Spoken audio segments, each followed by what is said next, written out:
Okay, I always get confused about this self-identity with Orthodox Judaism because Orthodox with a capital O embraces different doctrines, like the relationship between Maimonides and Orthodox Judaism.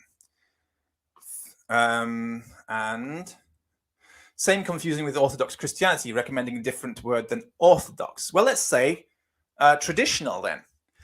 And when we have the word traditional, we can see how traditional is it. If it goes back before Maimonides, then it's very traditional. And if it only goes back to Maimonides, then it's not very traditional. Okay. And see, we never called ourselves Orthodox Jews. We didn't have to until the Reform Jews came along. And then, nobody uses the word Orthodox until some other group comes along. When Reform Jews came along, or when conservative Jews came along, then suddenly Orthodox Judaism was born, because they had to have a way to describe those people who were not interested in the new movements. So they were called Orthodox. But really, it's like you could really call it the Jews who didn't want to move, the Jews who carried on doing the same thing as usual.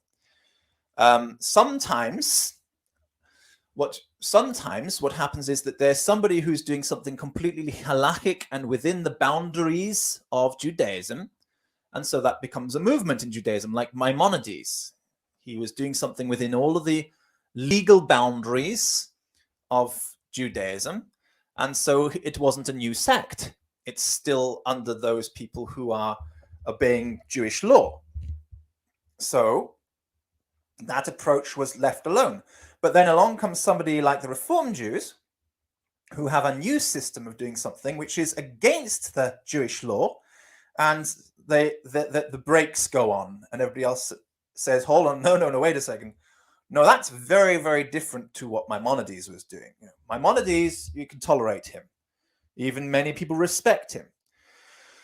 You can tolerate him and what he's doing because it's not outside the boundaries of Jewish law, and Jewish law is Judaism. But here along comes a new sect doing something which is outside of the boundaries of Jewish law. We have to put the brakes on. Now, what about much more interesting question is this Sabbatian problem, Shabbatai Tzvi himself.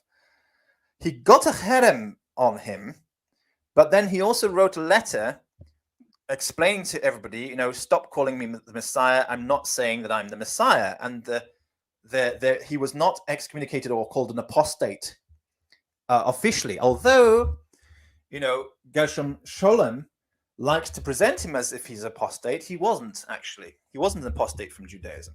So he's still inside, actually, Orthodoxy, while the Reform Jews went outside of Orthodoxy. So Reform Jews would also be a target group from this missions, from the Pavlik point of view, the halakhic mission for them. Reform Jews, conservative Jews, Reconstructionist Jews, all of those different types of Jewish groups, secular Jews, all of them are a target.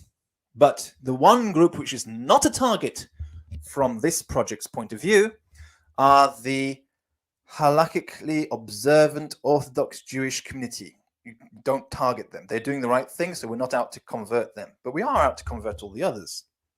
We are. Because by going out to convert them, they might actually return to Orthodox Judaism, halakhic Orthodox Judaism, or they might join us and save their souls. Because if they don't join us or go back to Orthodox Judaism, they're not going to save their souls. They're going to get a curse upon them. So that's how it works. So it's really about Jewish law. And to define it is so difficult, because it's like saying, well, define US law. How can you define US law? Well, it's the law for the United States of America. Okay. All right, then. So explain it to me. Describe it to me. How can you describe US law? It's like, wow, that's just like, well, how much time do you have? Okay, can you give me a book on it? Well, I can give you a beginner's guide to it, but it's far from accurate. Okay, well, can you give me one university course on it? I can give you an introductory course on it, but that's going to be just your basic introduction to the course, to US law. You're going to have to, if you want to understand US law, you're going to have to become a doctor of US law. There's no other way around it. There's no shortcut.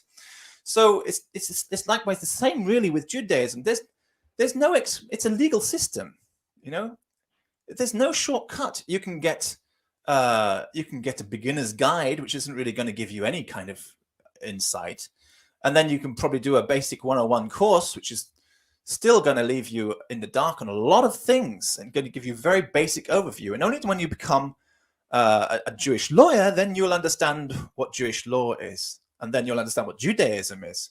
So it's just not possible to explain it to people who are outside of the project, to be honest.